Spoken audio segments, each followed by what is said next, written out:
واجب الاحترام بزرگوں اور دوستوں، دنیا میں دو طرح کے لوگ ہیں، ایک ماننے والے، دوسرا نہ ماننے والے۔ تو ماننے والے کو مسلمان کہتے ہیں۔ مسلمان ہر کام اپنی مرضی سے نہیں کرتا، بلکہ اللہ اور اس کے رسول صلی اللہ علیہ وآلہ وسلم سے رجوع کرتا ہے۔ جن باتوں کا حکم قرآن پاک میں آ چکا ہے، ان میں اپنی مرضی تو کیا، اپنی رائے بھی داخل نہیں کر سکتے۔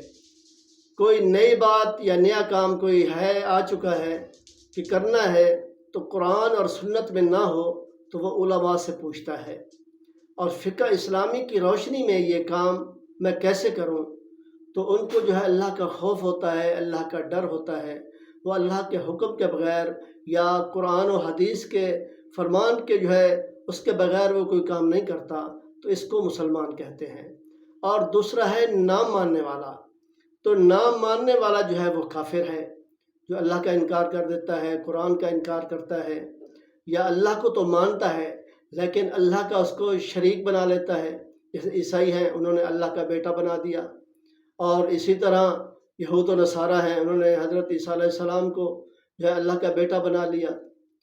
اور اسی طرح یہود و نصارہ بھی، تو دوسرے غیر مسلم ہیں، تو وہ وہ کافر ہیں۔ تو اس لیے ان کو ضروریات دین میں سے کسی ضرورت کے انکار کرنے والوں کو یعنی کافر کہتے ہیں۔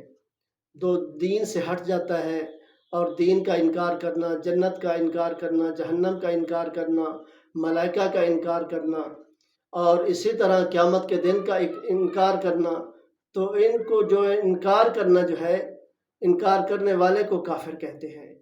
اور جو اللہ اور اس کے رسول صلی اللہ علیہ وسلم کے فرمان کے مطابق زندگی گزارتا ہے، تو اللہ سے ڈر کر گزارتا ہے، تو اس کو مسلمان کہتے ہیں۔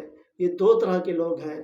تو دعا ہے اللہ تعالیٰ ہم سب کو مسلمان بنائے اور صحیح عقیدے والا بنائے، اور اس کے بعد حضور علیہ السلام کے فرمان کے مطابق وہ زندگی گزارنے والا بنا دے، تاکہ ہم صحیح طریقے کے اندر مسلمان ہوں۔